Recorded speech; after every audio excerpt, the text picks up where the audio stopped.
அப்படிங்கிறத ஹனுமான் சொல்றாரா? இல்லை ராமரே, நான் சீதா பிராட்டி அலங்காரம் பண்ணிக்கும் போது கேட்டேன், அவர் குங்குமம் எடுத்துட்டு நெத்தியில வச்சுக்கிறாளா?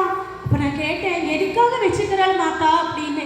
அவ சொன்னா, ராமர் தீர்காயுஷோட இருக்கிறதுக்காக என்னோட நெத்தியில குங்குமம் என்னைக்கும் இருக்கும் அப்படிங்கிறதுக்காக வச்சுக்கிறேங்கிறா. அப்ப நான் ஆலோசிச்சு பார்த்தேன், ஒரு சொட்டு குங்குமம் நெத்தியில வைக்கிறதுக்கே உங்களுக்கு தீர்காயுஷ் அப்படின்னா, நான் உடம்புல முழுக்க பூசிட்டு இருக்கேன். நீங்க தீர்காயுஷ் எல்லாம் என் கூடயே நித்தியம் இருப்பேன் அல்லவா? அதுக்காக நான் காலில் கையில நெத்தியில என்னோட முகத்தையும் பூசிட்டு வந்திருக்கேன். அதனால உங்க கூடயே தீர்காயுஷோட என்னைக்கும் எங்க ராமன் இருக்கணும் அப்படிங்கிறதுக்காக வந்தேங்கிறான். அதை பார்த்த உடனே ராமனுக்கு கண்களில் தண்ணி வரலாம்.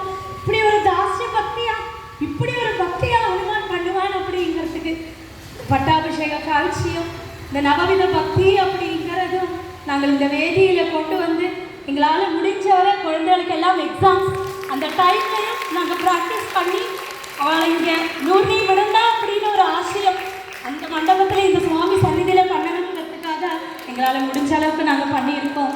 இதோட பூர்த்தி பண்ணிட்டு மங்களத்தோட பூர்த்தி பண்ணிக்கிறோம். ஆஞ்சநேய